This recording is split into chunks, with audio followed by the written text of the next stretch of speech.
रोज प्रतिदिन ये पूजन का सामान कथा चालू होने के पहले और बाद में बताया जाएगा।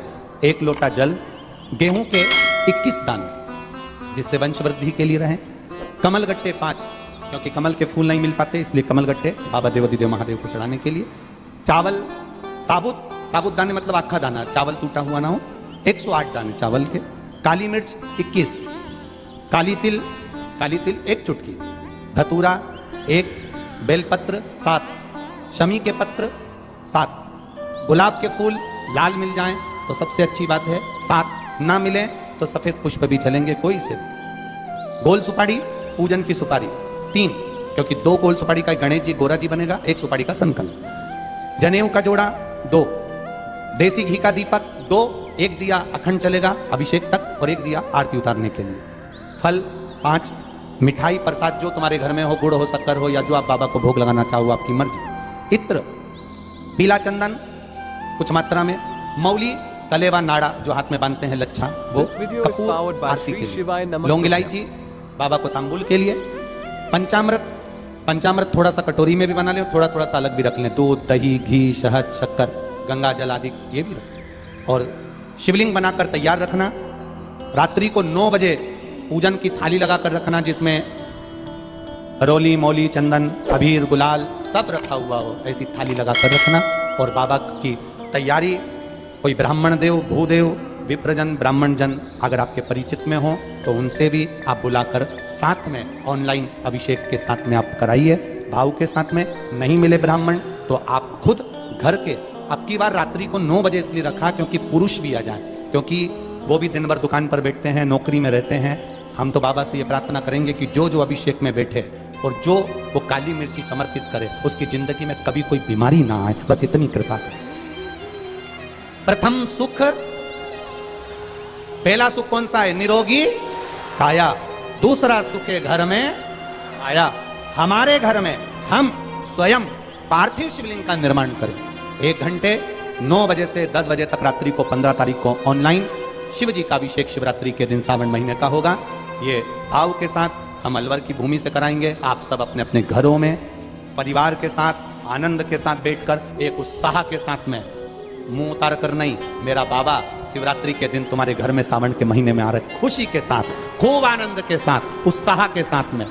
और टीवी की आवाज तेज कर जिससे शब्द की गुंजान बाहर तक जाए और श्री शिवाय नमस्तुभ्यम बोलते बोलते, नमः शिवाय पंचाक्षर मंत्र ओम नमः शिवाय बोलते बोलते बाबा का सावन महीने का अभिषेक करें। ये बार बार नहीं होता, साल में 1 बार हम लोग कराते हैं और आप लोग साथ में करते हो। घर में मिट्टी का शिवलिंग और विसर्जन करना है। तालाब, सरोवर, बावड़ी, कुआं कहीं जाने की जरूरत नहीं। अपने पास में जो वृक्ष हो, पेड़ हो, मिट्टी का कुंडा हो, पौधा लगा हो, वहीं पर विसर्जन भी आप उसी में करें, जिससे हमारी नदी, तालाब, बावड़ी स्वच्छ रहे, पवित्र रहे। विसर्जन भी उसी दिन रात्रि को उसी समय पर बड़े भाव के साथ, पूजन के साथ करें। शिव तत्व को जान क्या मिलता है? सावन की शिवरात्रि का अभिषेक सुख देने वाला आनंद। 15 तारीख को अगर आप अभिषेक करें शिव जी का, दिल में ऐसी उमंग होना चाहिए कि तुम्हारे घर में आज दिवाली है, आज बाबा की कृपा से मेरे घर में लक्ष्मी प्रवेश कर रही है, कुबेर भंडारी प्रवेश कर रहा है, संपदा मेरे घर में प्रवेश कर रही है और मेरा दुख मिटाने के लिए मेरा शंकर, कंकर शंकर, मेरा शिव पार्थिव शिवलिंग के रूप में विराजमान होगा। ये भीतर से उत्साह। शमी पत्र प्रयास करना कि घर में जितने सदस्य हैं प्रत्येक सदस्य का शमी पत्र पर स्पर्श हो जाए, या एक एक शमी पत्र घर का एक एक व्यक्ति अवश्य चढ़ाए। उससे जीवन में कहीं मार्ग अवरुद्ध हो रहा है, रुक रहा है, व्यापार रुक रहा है या लक्ष्मी आने से रुक रही है, तो शमी पत्र शिवजी पर शिवरात्रि के दिन कल समर्पित जब अपन करेंगे तो उससे मार्ग खुल जाता है। जैसे बच्चों की पढ़ाई का हो या व्यापार का हो या व्यवसाय का हो। तो शमी पत्र का प्रयास जरूर करिएगा कि सब एक एक अलग अलग चढ़ाए। मेहमान भी अगर आए हैं तो वो भी अपना शमी पत्र चढ़ाए तो अच्छी बात। शिवरात्रि अभिषेक का फल मुझे मिला। मेरी नौकरी नहीं थी, बाबा देवाधिदेव ने मेरी सरकारी नौकरी लगा दी। उसके लिए मैं बाबा को धन्यवाद करने के लिए आया। जिसने पत्र लिखा है वो हाथ हिला सकती हैं, क्योंकि पत्र उसमें दिख नहीं रहा, ओझल हो रहा। और फिर निवेदन करूंगा, श्रावण महीने की शिवरात्रि, पूरे सावन महीने की महिमा तो आप लोगों को मालूम होगी ना, कि चतुर्मास के 4 महीने अगर आप व्रत नहीं कर सकते, आराधना नहीं कर सकते, पूजन नहीं कर सकते, तो देवाधिदेव महादेव ने अपना एक महीना दिया है। कौन सा महीना? जम के बोलो जरा। श्रावण का महीना दिया। श्रावण के महीने भी पूरे महीने अभिषेक नहीं कर सकते, पूजन नहीं कर सकते, अर्चना नहीं कर सकते, तो देवाधिदेव महादेव ने श्रावण के महीने के सोमवार दिए। क्या दिया है? सोमवार। और अगर श्रावण महीने के सोमवार को भी हम भगवान का अभिषेक नहीं कर सकते, ब्राह्मण देवता को घर में बुलाकर अभिषेक पूजन नहीं करवा सकते, श्रावण महीने में भी अगर 4 या 5 सोमवार पड़ते हैं और इन सोमवार को भी हम भगवान शिव की आराधना नहीं कर सकते, तो देवाधिदेव महादेव की कथा कहती है कि उस महीने भर में शिवरात्रि का वर्णन कर दिया कि कम से कम सावन के महीने की शिवरात्रि के दिन ही पार्थिव शिवलिंग का निर्माण कर पूजन कर अपनी मन की कामना कर देवाधिदेव महादेव की आराधना कर लो, तो पूरे चतुर्मास के पुण्य का फल। एक घर में अगर 4 लोग रह रहे हैं, देवरानी जेठानी सब अलग अलग रह रही है, तो अलग अलग शिवलिंग बनाओ। अगर एक रसोई घर है और उसमें देवर जेठ सब एक ही रसोई घर में भोजन करते हैं, तो एक शिवलिंग का निर्माण करो। जो पूजन की सामग्री बताई है, उस पूजन की सामग्री एक ही शिवलिंग पर सब हाथ लगाकर चढ़ाओ। अगर परिवार में 10 चूल्हे हैं, ऊपर नीचे भोजन बनता है, अलग अलग बनता है, तो फिर 10 शिवलिंग का निर्माण करो। मना 5 चूल्हे हैं तो 5 शिवलिंग का निर्माण करो। घर में अगर तुम्हारे अभी आज मेहमान आए हुए हैं और मेहमान आए हैं, तो उन मेहमानों से भी निवेदन है कि घर के लोग जो शिवलिंग का निर्माण करें, आप उसी का स्पर्श कर उसी में पूजन करो। पर ऐसा कोई घर नहीं रहना चाहिए जहां पर शंकर भगवान के पार्थिव शिवलिंग का निर्माण ना हो।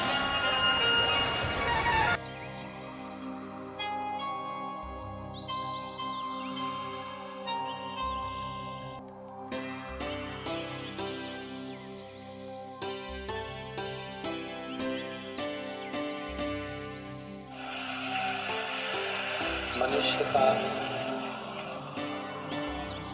मानव का शरीर यदि प्राप्त हो जाए,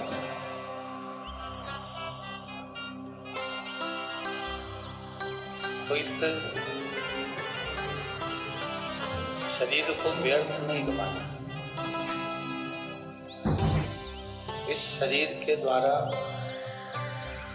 भगवान की अविरल भक्ति को बढ़ाने का प्रयास है।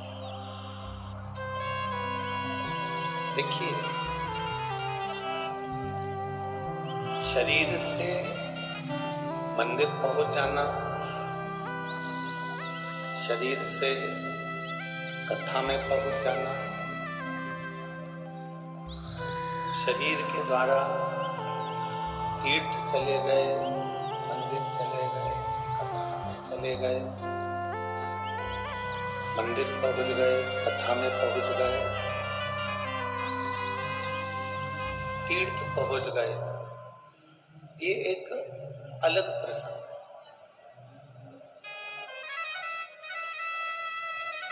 पर शिव महापुराण की कथा कहती है कि शरीर के द्वारा मंदिर जाना एक अलग बात है।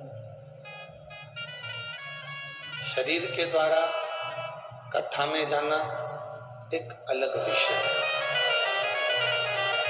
शरीर के द्वारा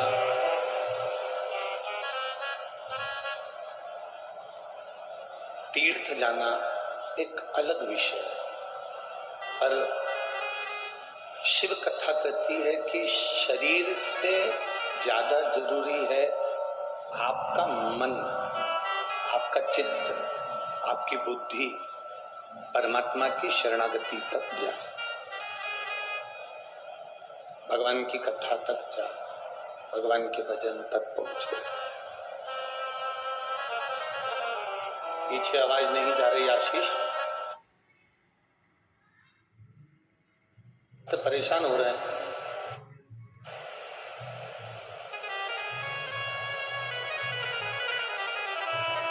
शिव भक्ति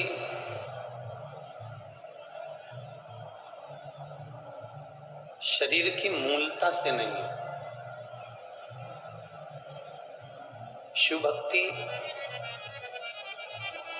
इस मन, चित्त, बुद्धि की मूलता से।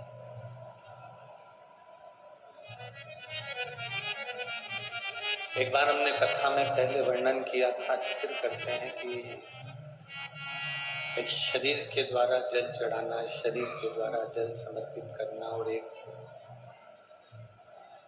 शरीर के द्वारा जल समर्पित करना, और एक मन के द्वारा जल समर्पित करना।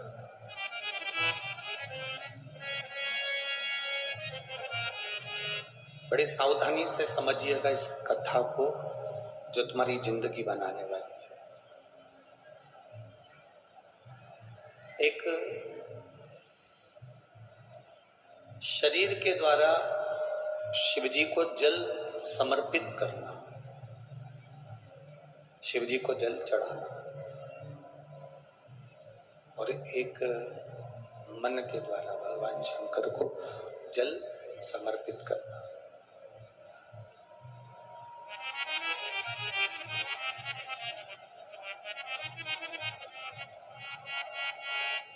शरीर से आप मंदिर तक पहुंच गए, शरीर से आप तीर्थ तक पहुंच गए, शरीर से आप कथा तक पहुंच गए, पर यदि ये मन, ये हृदय, ये चित्त आपका मंदिर तक नहीं गया है, भगवान की शरणागति तक पहुंचा ही नहीं, ये मन भगवान की भक्ति में लग ही नहीं रहा, ये मन भगवान की शरणागति तक पहुंच ही नहीं रहा, तो फिर शिव महापुराण की कथा कहती है कि आप मंदिर जाते भी रहे हो, तीर्थ जाते भी रहे हो, भगवान का भजन करते भी रहे हो, तो ये मूल नहीं है।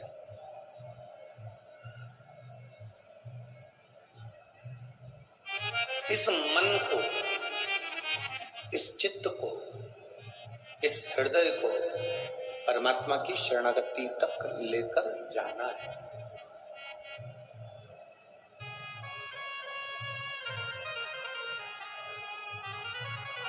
एक बात, कल किसी ने एक प्रश्न लिखकर भेजा था, जिस भवन में हम लोग ठहरे हैं उसमें वो पत्र रखा हुआ है। किसी ने पत्र में लिखकर भेजा कि गुरुजी, किसी ने कहा कि शिव पुराण में जाओ तो चप्पल जूता पहनकर मत जाओ, आपका क्या कहना है? उस पत्र का जवाब मूल हम यही कहेंगे कि कथा में जाओ, जूता पहन कर जाओ, मना नहीं है, पर कथा में जाओ तो अहंकार पहनकर मत जाओ। बस ये शिव पुराण की कथा है।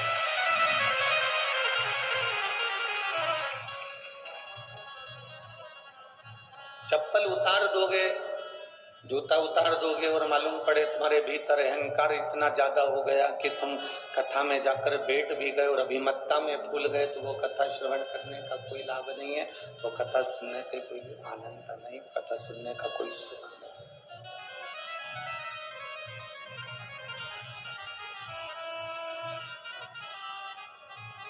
भगवान के पास जब हम जाएं, भगवान की शरणागति में जब हम जाएं, पाँव में जूता है नहीं है, पाँव में चप्पल है नहीं है, उससे कोई फर्क नहीं पड़ता, पर मूल है कि तुम्हारे अंदर का अहंकार, तुम बाहर